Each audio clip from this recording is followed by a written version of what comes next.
أعوذ بالله من الشيطان الرجيم بسم الله الرحمن الرحيم نحمده ونصلي على رسوله الكريم أما بعد فأعوذ بالله من الشيطان الرجيم بسم الله الرحمن الرحيم قال الله سبحانه وتعالى في القرآن المجيد إن الحمد لله نحمده ونستعينه ونستغفره ونعوذ بالله من شرور أنفسنا ومن سيئات أعمالنا من يهد الله فلا مضل له ومن يضلل فلا هادي له وأشهد أن لا إله إلا الله وحده لا شريك له وأشهد أن محمدا عبده ورسوله قال الله تعالى يا أيها الذين آمنوا اتقوا الله حق تقاته ولا تموتن إلا وأنتم مسلمون وقال تعالى يا أيها الناس اتقوا ربكم الذي خلقكم من نفس واحدة وخلق منها زوجها وبث منهما رجالا كثيرا ونساء واتقوا الله الذين تساءلون به والأرحام إن الله كان عليكم رقيبا وقال تعالى يا أيها الذين آمنوا اتقوا الله وقولوا قولا سديدا يصلح لكم أعمالكم ويغفر لكم ذنوبكم ومن يطع الله ورسوله فقد فاز فوزا عظيما أما بعد بسم الله الرحمن الرحيم الحمد لله رب العالمين والصلاة والسلام على أشرف الأنبياء وسيد المرسلين نبينا محمد صلى الله عليه وعلى آله وصحبه وأزواجه أجمعين. أما بعد, all the praises and thanks be to Allah subhanahu wa ta'ala, the sustainer of the universe, and blessing and salutation to be all the Anbiya Karam, all the prophets, khususan among them Rasulullah sallallahu alaihi wasallam, Prophet Muhammad sallallahu alaihi wasallam. May have blessing on him, on his companion, on his wife, on his children, and on all the righteous people who passed in the past, who are among us, who are going to come. May Allah subhanahu wa ta'ala bless all of them. May Allah subhanahu wa ta'ala bless all the righteous scholars as well, who passed in the past, who are among us, who are going to come, inshallah. May Allah subhanahu wa ta'ala bless them and protect them. So today, inshallah, I'm going to talk about the important topic, which is more relevant in during times. Obviously, Corona is one of the topics. We'll be talking about that one, but I'm not talking about that today. Today, I'm going to talking about the social injustice and about the racism. You see what's going on outside on the street. So, inshallah, I'm going to talk in the context of Islam, what Quran says, what the teaching of Rasulullah is, and how can we address that? How can we address that? So, Islamic perspective on social justice and racism, inshallah. Social justice is justice in terms of distribution of wealth, opportunities, and privileges within a society. Justice, especially corrective justice or distributive justice, ensures that individuals both fulfill their societal roles and received what was their due from society. Social justice assigns rights and duties in the institution of a society, which enables people to receive the basic benefits and burdens of cooperation. The relevant institutions can include education, health, care, social security, labor rights, as well as a broader system of public services. Progressive taxation and regulation of markets to ensure fair distribution of wealth, equal opportunities, and equality of outcome. So basically, social justice means to learn how to share in each and different ways. Even sharing in a smile is a sadaqah according to hadith of Rasulullah. When you give the tabassum, that's a sadaqah. And it's contagious. Like yawning is contagious. When you yawn, it's contagious. People start yawning. So sadaqah, this is the smallest sadaqah. When we say in Islam, alhamdulillah, when you say assalamu alaikum, you're Muslim or non-Muslim. When you come, we are sending peace on you. Let's not be afraid. Let's not expect any shar from me, any harm from me. That's what we're declaring. And the other one, look, listen to it, Muslim or non-Muslim, especially Muslim, they respond mostly. They say, Alaikum assalam, add on to. So then, yes, if you don't have any wickedness for me, I don't have any fear from you, so reciprocal, I don't have any fear from you, and you should not have any fear from me. SubhanAllah, simple talima, very simple basic teaching. So we're going to talk in terms of Islam, what Islam talks about. It's very unfortunate.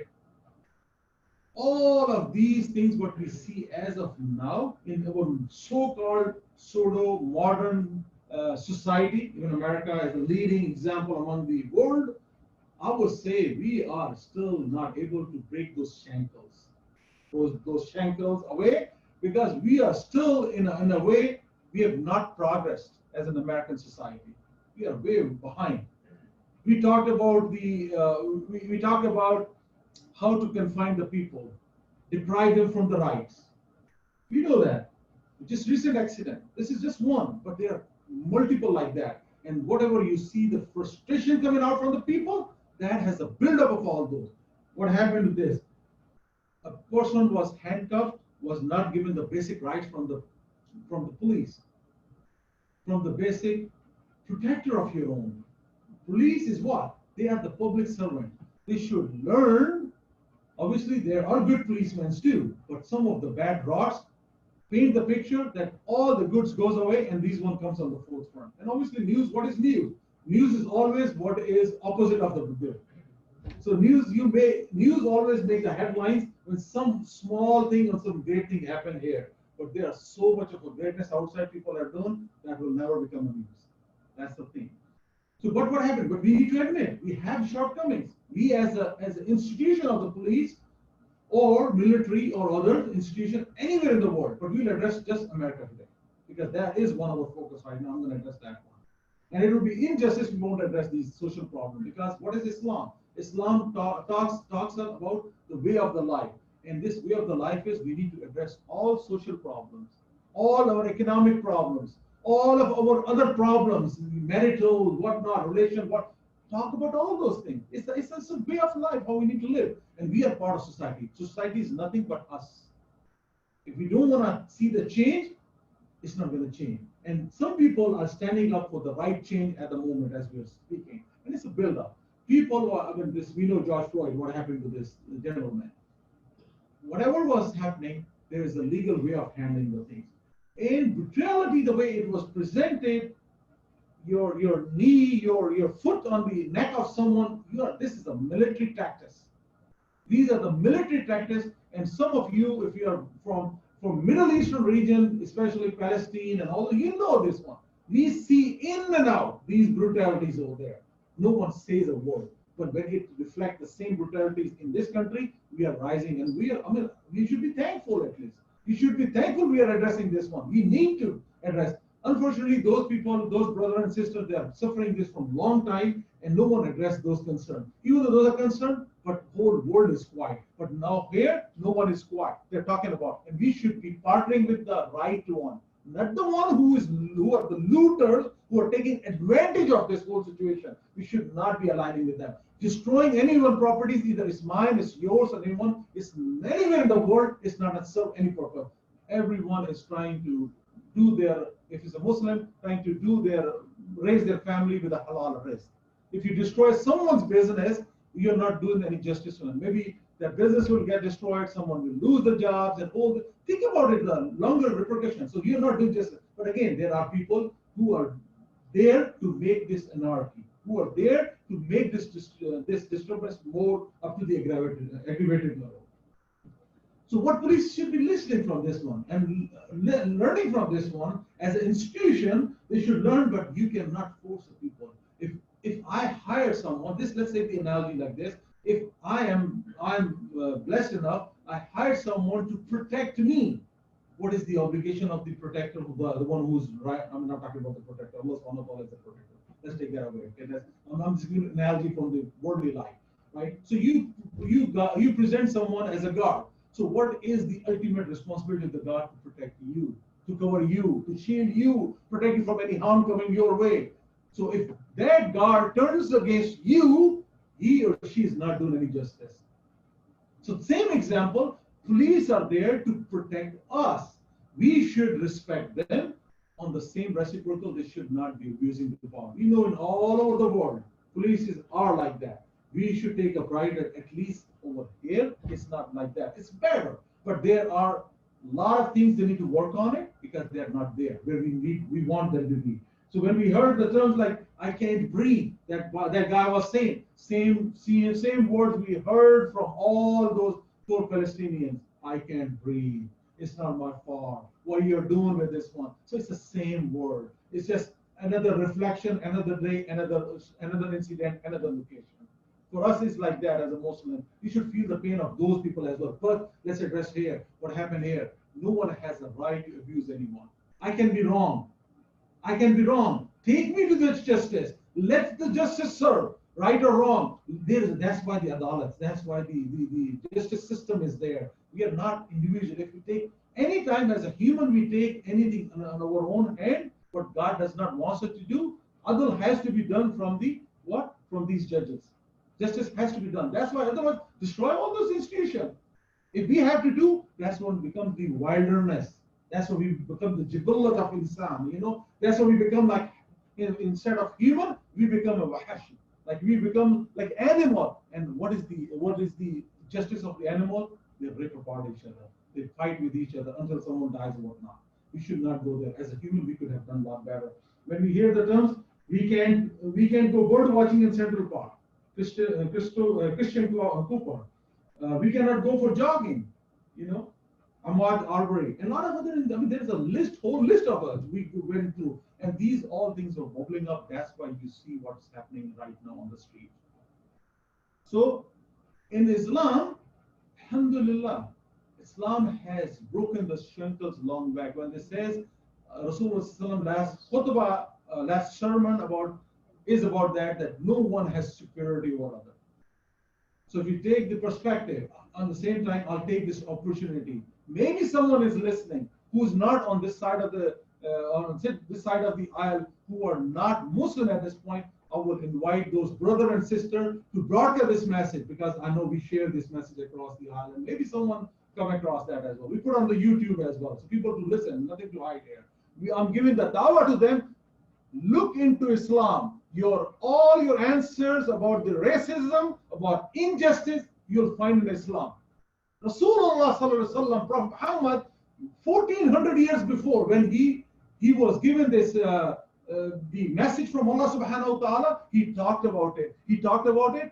Let's not overrule other person. Let's treat the people, like a human. No Arab has superiority over other Arab. No black has superiority over white. No white has superiority over black. No black has superiority over other black. No white has superiority over other whites. No nationality has superiority over other nationality. The only thing Rasulullah taught us, Allah subhanahu wa ta'ala said, is in the eyes of Allah subhanahu wa ta'ala, the best among us, the best among Allah subhanahu wa ta'ala, among all of us, is who is good in taqwa. And what is taqwa? Refraining from all the forbidden things. Staying firm. Submit yourself to the will of Allah subhanahu wa ta'ala. So I'm taking this opportunity and give the dawah to all of those who are on the other side of the aisle. Let's listen to what Islam says. Islam 1400 years before has broken the shackles, has already talked about it. No one is superior than anyone else. Justice should prevail. Look at this example of Sayyidina Umar radiallahu anhu, when his son was on the other side, when he was not, he was telling the incident. Sayyidina Umar, at one point in time when in the fight, you came in front of me, I was on the other side of the enemy, and I could have chopped your head. But since you are my father, I avoided chopping your head. I did not kill you. What was the response of Sayyidina Umar? Son, if I was on the other side, I would not have hesitated, because I know the truth. So these are the examples for us to listen. When you are on the truth, you should not have any shy on that one. But that was the example of the war. We have done America as a nation, we have done so much of a wrong. We have not learned the lesson. We have constituted so much of wars on the false agenda. And we went in and destroyed the whole nation, and he says we are there to implement democracy. Forget about those democracy. First, my message to ourselves and all of us and our legislators, all of them are, let's try to institute the right democracy in our own country. If we cannot discipline our own house and go and try to discipline another house, the other person will say, what the heck are you talking about? You don't know about your own rights. You don't have rights. Like the whole world is laughing at us right now at this moment. They say, Is this really America? Is this really America? They cannot have a basic rights. A person cannot walk outside on the road. If someone walking on the road and someone can stop them and say, "Where you going?" Spot check, just because of racial colors, just because someone is black, brown, yellow, green, whatever they are, but they are not white.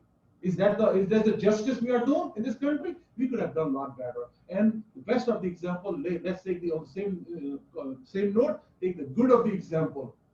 When I see in the notes, when I see in the news, when the Miami police station they went and the people went for the protest, what they did, they kneeled down. They said, "We bow down. We admit the mistake. We are here for your help. Help us, correct us." How long it takes, brothers, sisters? How long it takes? Take your grudge away, and the enemy of yesterday could be a friend of today. And on the reciprocal, we have seen in Richmond even. They're not clean. We have seen the protesters. They're calmly protesting. That's their right as per Constitution. They were peacefully gathered there to voice their concern, voice their voices out there. So this is injustice. Injustice at one place is an injustice anywhere at all. And they said they were protesting, and what was the reaction of the police force? They came and start, throwing the, gassing up and all this, start throwing the gas on them. People were bowed down. I saw myself, people bow down the way police bow down, and they said, "We are here for peace," and their hands are up there. And guess what the response? All of a sudden they start gassing them and all those. You can penalize the individual, but it's not the individual fact at this point. I hate to say this one. This is the flaw of the institution. Institutions are not taking up their responsibility. We like it or not, that's the truth. If institution is taking up the responsibility, we should not go that far. We should not have seen all these problems, whatever we have seen. And people will most of the time people or media all the time they blame all blacks are bad. No, there are bad elements in every society. Even how many incidents we see in the past where it was a white man doing some nasty stuff. I don't need to go in detail, but who attacked the churches, who attacked this and that. Yeah, there are bad elements everywhere, even among Muslims we have. But when they portray the Muslims are bad, they're generalizing everyone like everyone is bad. They're looking from that lens. And this is the time, brother, sister, if we are Muslim, we should support this movement. Yes, there is a backlash. We should not sit idle.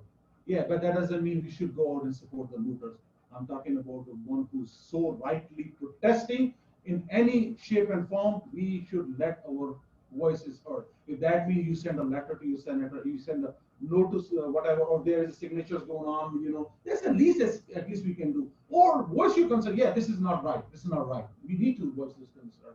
And on the same token, is a request for all. I mean, I don't know how far my voice is going to go, but if anyone is listening, you are part of those movement, and you are not the peaceful. You are one of the aggressor.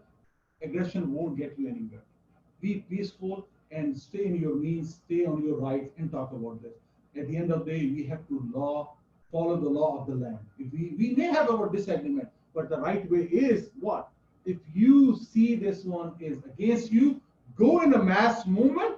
If you are a citizen, must register yourself, including Muslims as well, must register yourself and show your voice is heard on the polling station. Majority of the time, Muslims don't even go and vote.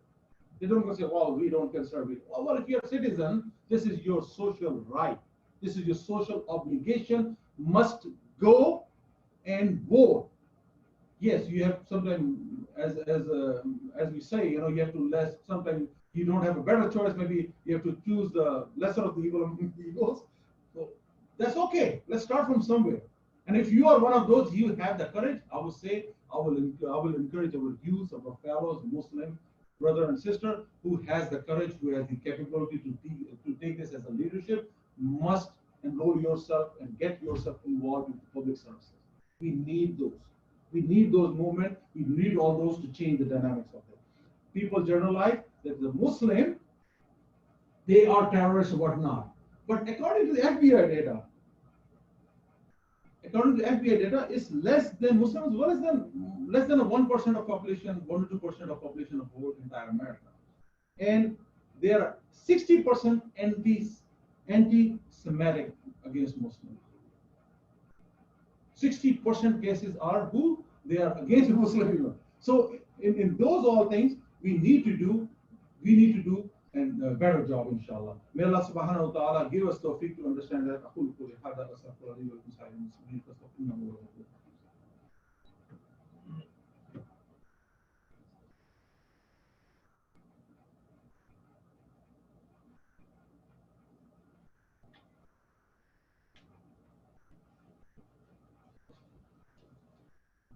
Alhamdulillah. الحمد لله استعين واستغفر ونعوذ بالله من شرور انفسنا من يهد الله فلا مضل له ومن يضلل فلا هادي له واشهد لا اله الا الله وحده لا شريك له واشهد ان محمدا عبده ورسوله ارسله بالحق بشيرا ونذيرا بين يدي الساعه من يطع الله ورسوله فقد رشد ومن يعصهما فانه لا يضر الا نفسه ولا يضر الله شيئا. اعوذ بالله من الشيطان الرجيم. إن الله وملائكته يصلون على النبي يا أيها الذين آمنوا صلوا عليه وسلموا تسليما. اللهم صل على محمد وعلى آل محمد كما صليت على إبراهيم وعلى آل إبراهيم إنك حميد مجيد.